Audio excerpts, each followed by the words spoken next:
আমরা বলতে চাই, আমরা বদর উহুদ খন্দক পেরিয়ে আজকের এই কাফেলায় পলাশীর প্রান্তর হতে ব্রিটিশ বেরিয়াদের খবর রচনা করার সূচনা হয়েছে আমাদের হাত ধরে। ইসলামী ছাত্র শিবিরকে যারা নাই করে দিতে চায় তাদেরকে বলতে চাই, 49তম বছরে এসে এই বাংলাদেশকে আমরা দিয়েছি কিছু সৎ, দক্ষ এবং দেশপ্রেমিক নাগরিক।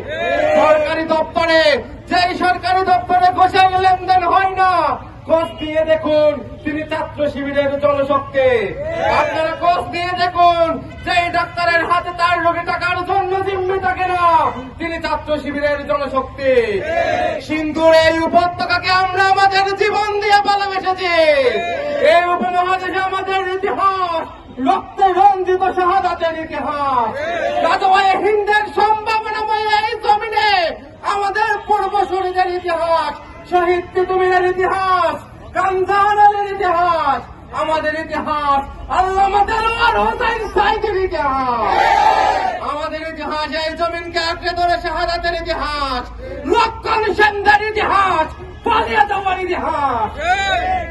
আমরা বলতে চাই, আমরা শাহাদাতকে বরণ করে নেই, মৃত্যুর ভয় আমরা পাই না। আমাদেরকে যারা থামাতে চাই তারাই থেমে যায়।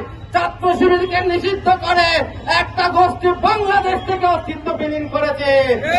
নতুন করে সেই সুর কেউ তুলবেন না।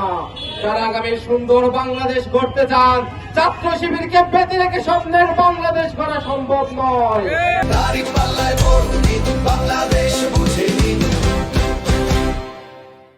আমি চ্যালেঞ্জ দিচ্ছি আমাদের এগেইনস্টে, আমাদের প্রতিপক্ষ যত বন্ধুরা আছে, আপনারা এরকম শিক্ষিত ছাত্র সমাজ এখানে যদি সম্পৃক্ত করতে পারেন, আমরা আপনাদের কাফেলে সম্পৃক্ত হব ইনশাআল্লাহ।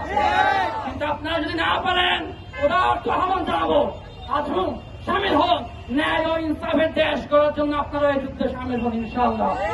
প্রিয় ভাইয়েরা, আপনাদের সর্বশেষ অনুরোধ থাকবো, আপনাদের পিতা মাতাকে বোঝানোর চেষ্টা করবেন ইসলামী ছাত্র শিবির আপনাদেরকে নিয়ে একটা দেশ করতে চাই। মা বাবারা হয়তো না বুঝতে পারে, তাদের কর্ণ করে হৃদয়ের চিত্তে তাদেরকে বোঝানোর চেষ্টা করবেন, হে আমার মা, হে আমার বাবা, আপনি কি চান না আপনার ছেলে আপনাকে নিয়ে জানাতে যাক?